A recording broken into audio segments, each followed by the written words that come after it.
Imagine you are at the job interview and the interviewer asks you what technologies you are excited about. And you're like, well, I like machine learning and I like this serverless stuff that's very interesting. And I just love Bitcoin. And you're thinking to yourself, what a bunch of bullshit. The only thing I'm actually excited about is getting more money and getting more vacation days. And with that said, I'm actually really excited about new features that are coming to React. I'm not kidding. My name is Sergey, and I work as a front-end developer at a company called 3M5 here in Dresden. I also sometimes tweet something. I have like 10 followers, so please follow me. And today I wanted to talk about features that came out in React 16.6, as well as hooks and concurrent mode, which are hopefully going to be released sometime later this year. Let's start with Memo.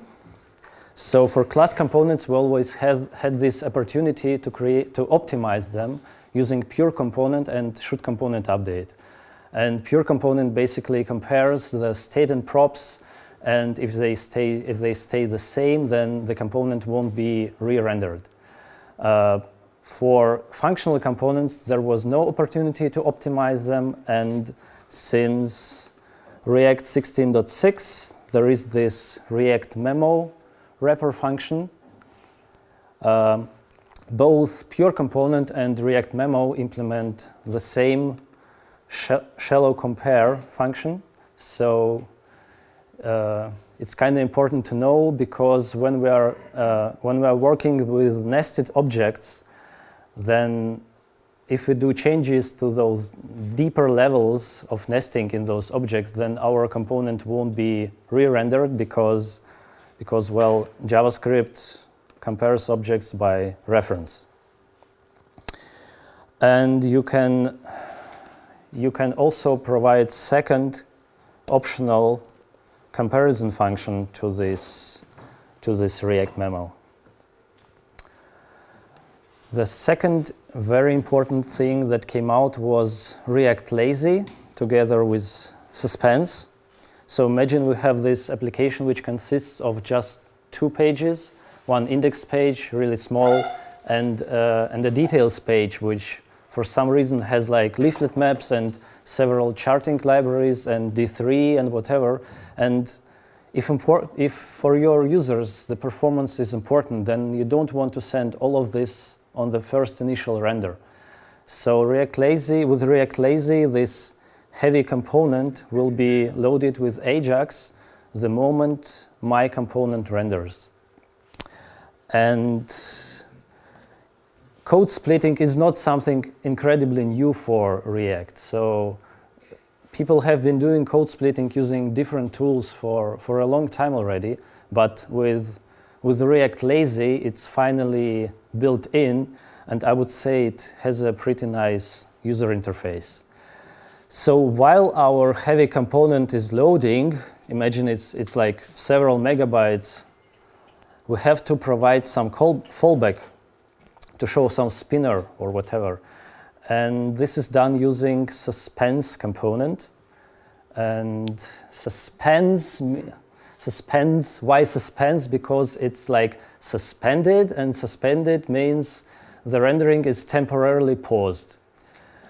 And if we don't provide this Suspense component, then React will throw an error and say like, please provide a fallback because I don't know what to show the user.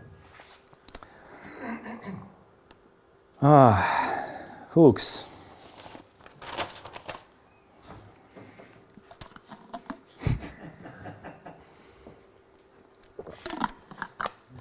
So, who has played with hooks already? Who deployed them to production?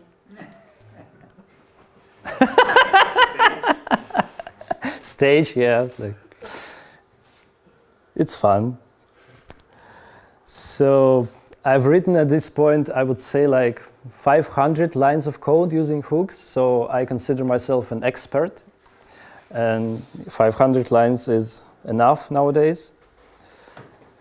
So hooks are an experimental API which is only available in 16.7. Actually, today 16.8 alpha, because new React version just came out. And basically, in essence, it provides class component capabilities for functional components. So lifecycle methods and state management. But before we go into details, into API details and how is this whole thing made, I wanted to concentrate, I wanted to concentrate on the question why. So why is React team doing something like this? We had this perfect separation where classes had state and life cycles, and functional components were completely dumb without any state. So why are we overcomplicated the whole thing right now? What is React team actually thinking about? The problem is classes are not perfect and they suffer from a bunch of different problems, and these problems I wanted to show. So imagine we have this chat room component. On mount, we subscribe to some hypothetical socket service. And because we don't want to introduce any memory leaks, we also need to unsubscribe when component is unmounted.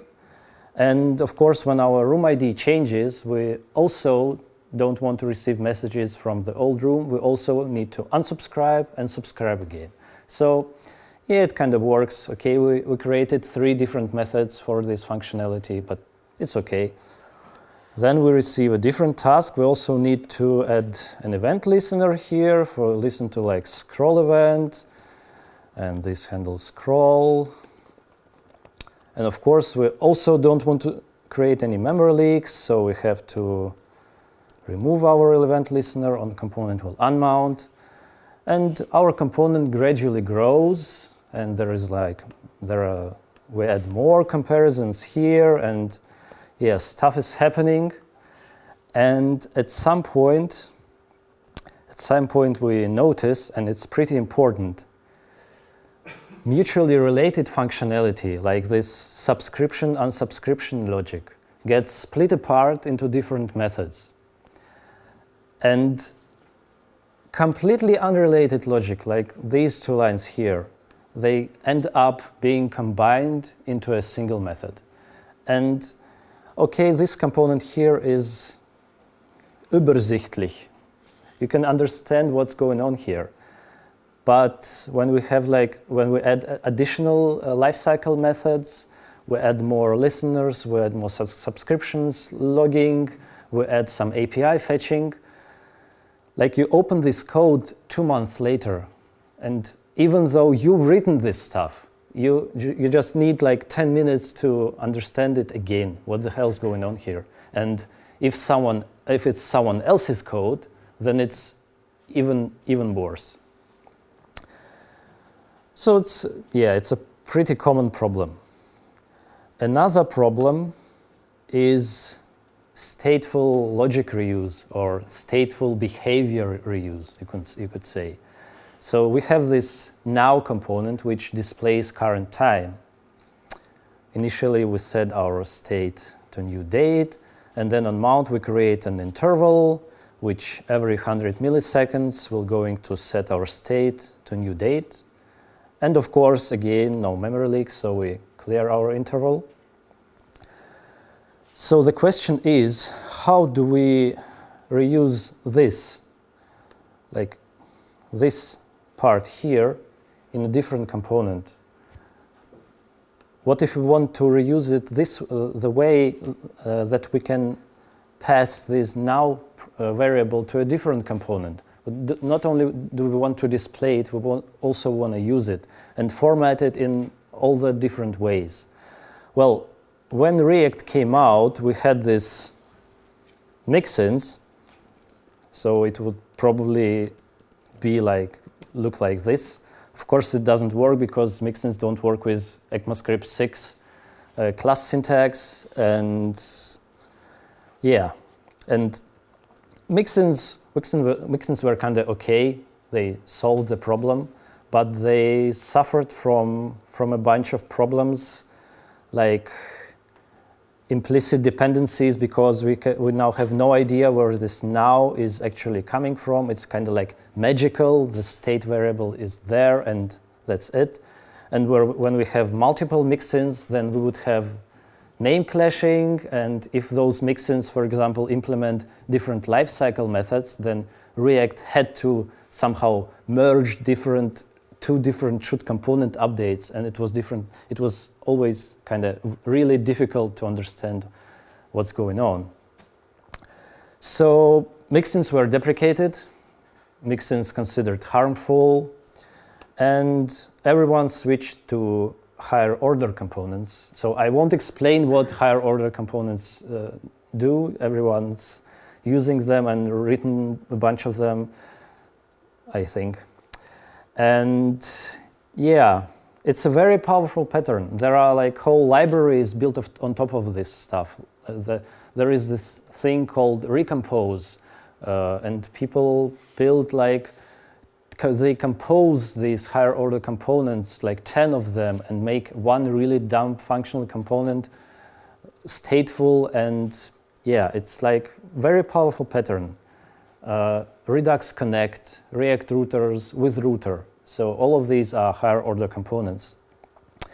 But so this is how we would use this higher order component.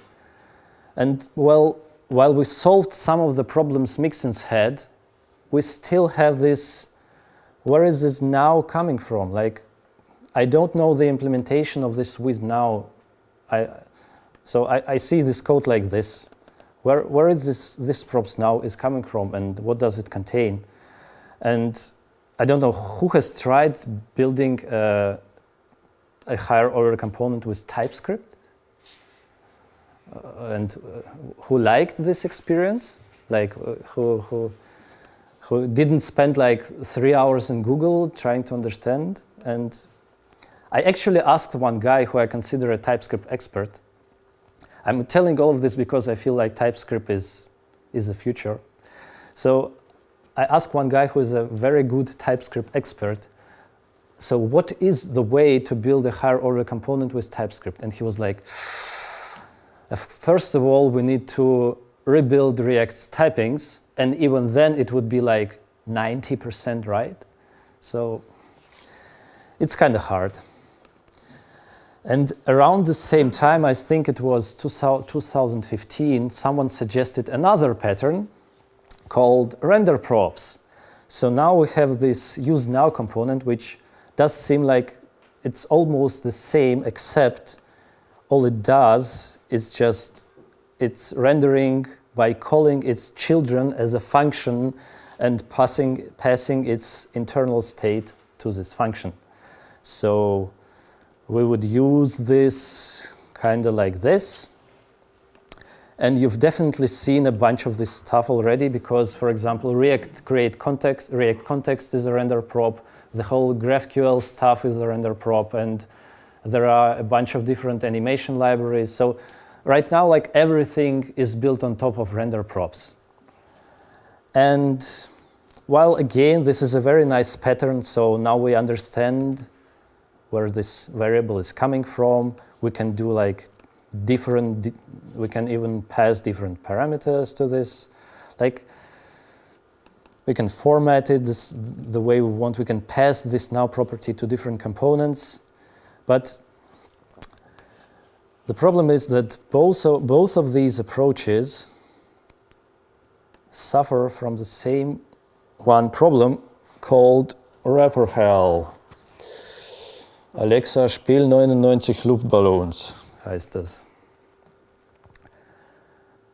And these components, they aren't actually components in the full sense of the word because they don't render anything at all. So everything this component is rendering is this line here.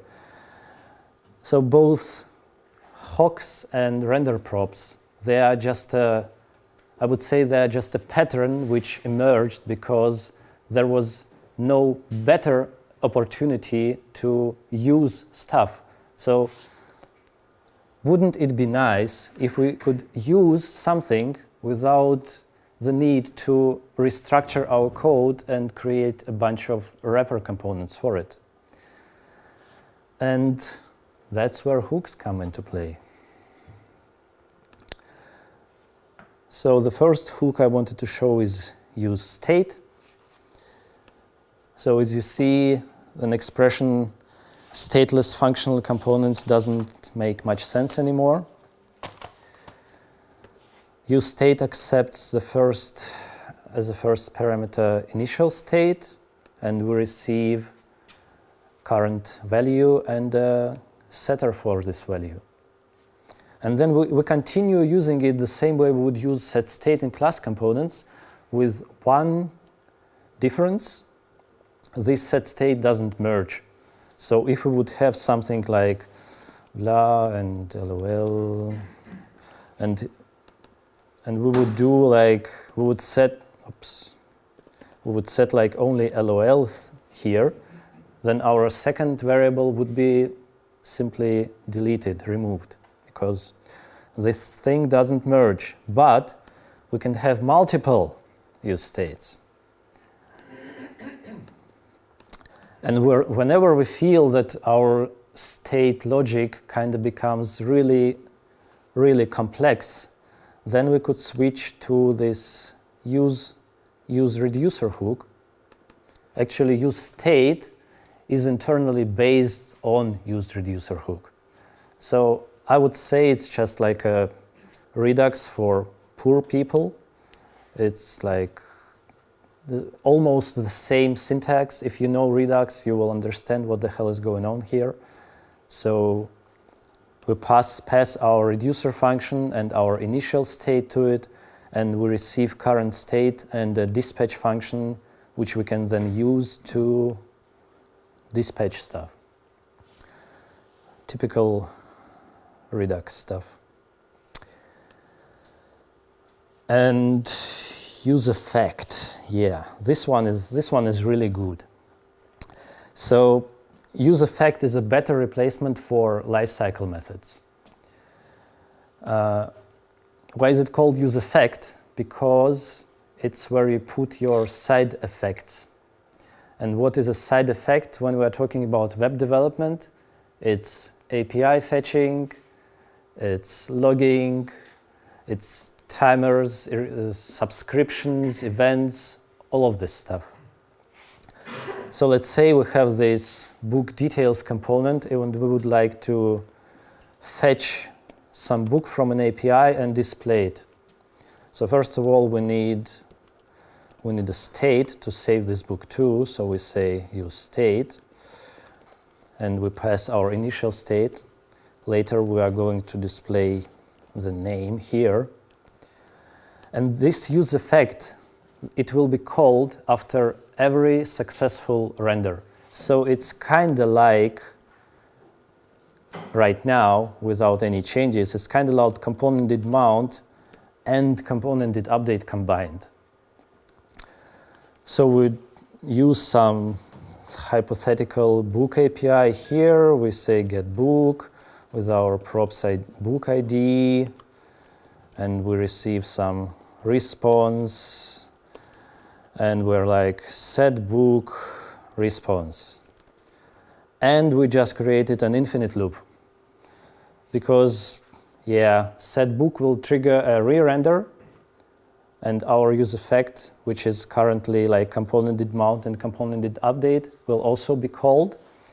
And yeah, we're like here in our infinite loop. And so what can we do with this effect? When do we want to call it? Actually, we want to call it once on initial render and every time our book ID change. So use effect accepts a second optional parameter called, yeah, I don't know how it's called. It's like kind of inputs, dependencies. Everyone's calling them differently. And if this array is provided, then this effect will be called only when any of the variables which this array consists of will be changed. I'm like explaining this really, really hard way. So I'll explain it again because I think it was bad. So now the contents of this effect will be called on initial render, and every time some of the variables in this array change. So basically right now it's like component did mount and component did update with this props is not equal pref props comparison, which we had before. Another hook is called useRef. We use it for, well, refs. Let's say we want to focus our input element the moment this component is mounted. So what is a DOM manipulation? It's a side effect. And what do we use for side effects? Right, we use an effect.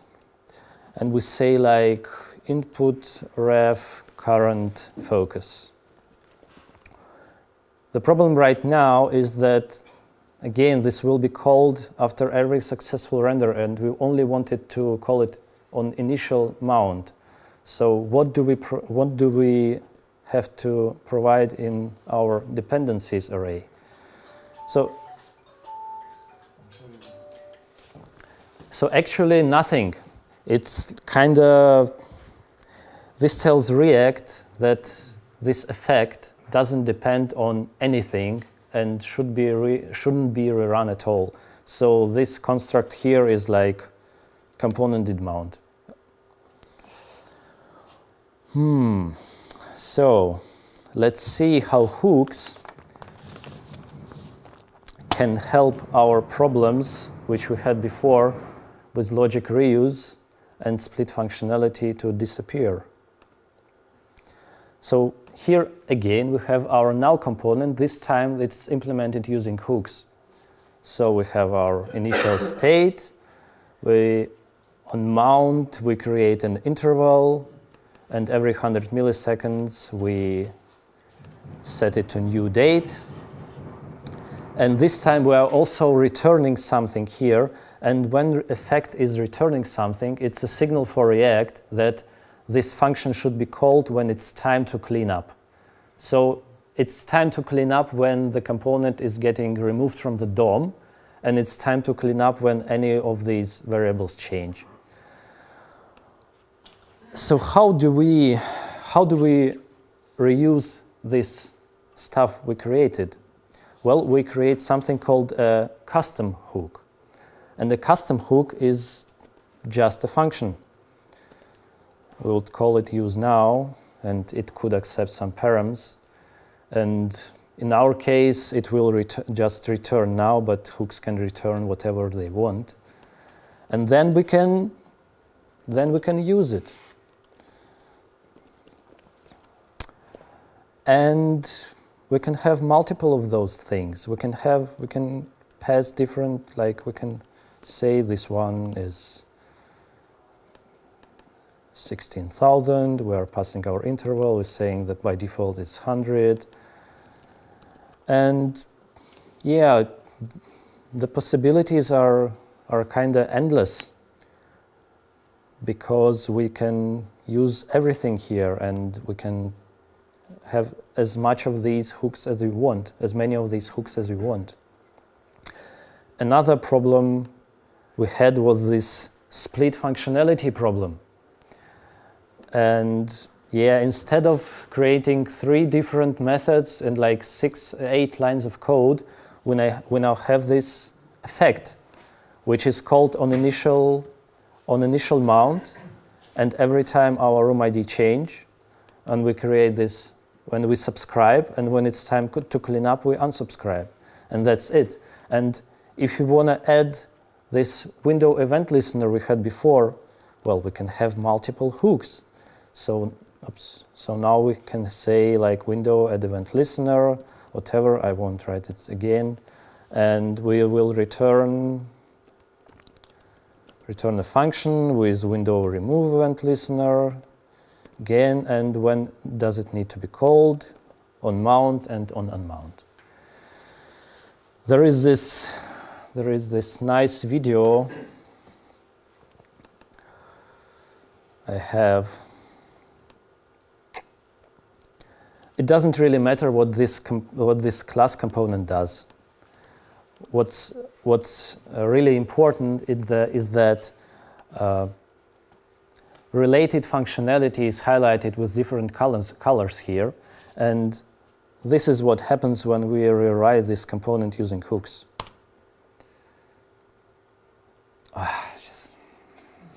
I'll play it again. Just like, doesn't it feel nice?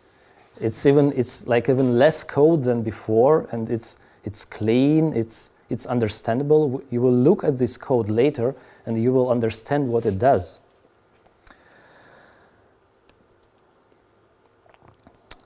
So I've written like a bunch of stuff using hooks, and I would say it was a very pleasant and rewarding experience. And when I look at this code base right now, I've written like this sortable component with like 200 lines of different hooks code. And yeah, it was like I spent 2 days on this component. I was like constantly programming, and I just loved it. I just loved this, and I don't want to even write any more class components.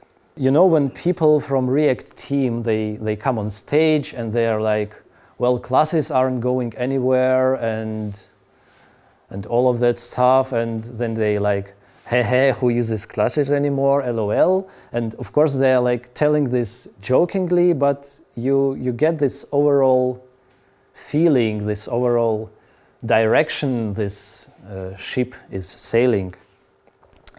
So I would suggest you to definitely try them, at least. The future, it's like the most interesting thing now. What happens next? You kind of get this whole concurrent React thing. So you try to... So if the user has very nice internet connection, high-speed connection, he will get a better user experience. But if the user has slow internet connection and has shitty CPU, then React will still not forget about this user and still provide a nice, responsive UI. So concurrent React is kind of like a win-win situation for both of these worlds. High speed, fast CPUs, low speed, bad CPUs. And I also feel like React is moving towards a more functional programming style. So we already have this stuff like composition, immutability, and these are like functional programming paradigms. And now finally functions are first-class citizens, and they even receive like better functionality than classes. So yeah, I feel like the next 2 years are going to be really, really interesting, and new patterns, new libraries may emerge. But I also feel like it's a very good thing. And I think that's it for today.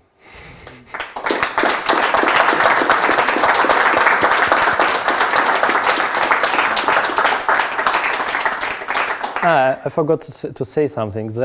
When hooks came out, okay, they didn't come out yet, but you get the idea. There were like hundreds of counter proposals how hooks should be implemented, and some functional programming gurus they showed like hooks aren't really functional because they rely on stuff like global variables and order of execution. Like it's not functional, and there were like counter proposals using really functional programming paradigms. And yeah, those proposals were kind of really hard to understand for normal people. So they were kind of like denied, sorry, functional guys.